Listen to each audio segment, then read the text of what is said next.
Test cricket versus franchise cricket. The debate was sparked off by Cricket South Africa's move to announce a weekend squad for the New Zealand tour after their SA20 league schedule clashed with the tour dates. Several former cricketers, mainly from Australia, came out and slammed South Africa for not giving importance to Test cricket. Michael Clarke was strongly critical of South Africa's decision, and so was Steve Waugh.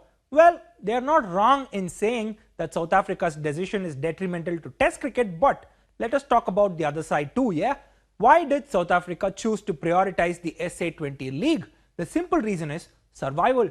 Experts from the South African cricket community are all pointing out one thing. South African cricket was on the brink of bankruptcy and SA20 helped avert that. To put things in perspective, BCCI, for all its riches, make sure IPL is played every year, right?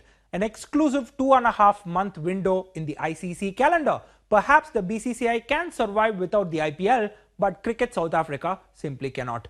Those from South African cricket argue that Test cricket is a loss-making exercise for them and that Test cricket is a dying format in smaller cricketing nations. The fact is, franchise cricket is helping smaller cricketing nations survive and it cannot be ignored.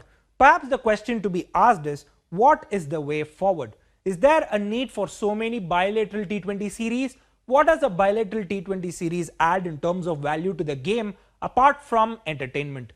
T20 has anyway become a six-hitting exercise with smaller boundaries and flatter pitches.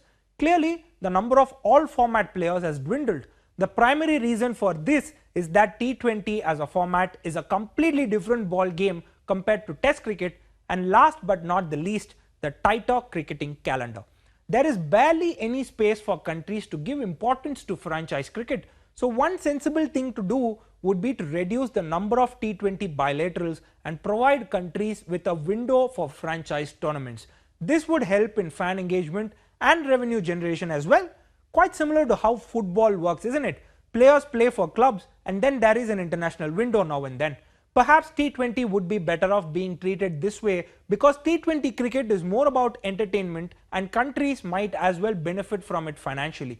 Surely this would open up more space on the calendar and avoid potential schedule clashes like the one in South Africa's case.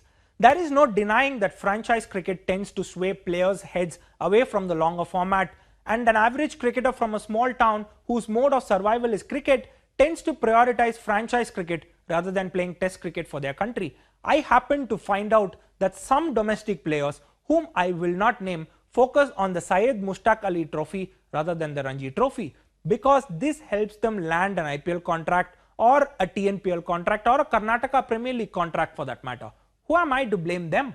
The decision is good for their financial future, but what it also does is it affects the production of good red ball cricketers. Tamil Nadu is a classic example for this. The team does exceptionally well in white ball tournaments, beat the Vijay Hazare Trophy or the Syed Mushtaq Ali Trophy, but in the Ranji Trophy, it does not perform. There was a period when Tamil Nadu was consistent in Ranji Trophy as well, but the decline coincides with the launch of TNPL. Is TNPL helping the cricketers? Yes, it is a boon. Is it helping TN produce good red ball cricketers though? Probably not. It's a major challenge before the ICC and other cricket boards. Franchise cricket and Test cricket have to be balanced out. Otherwise, one would devour the other. And the outcome, either way, is not good for cricket.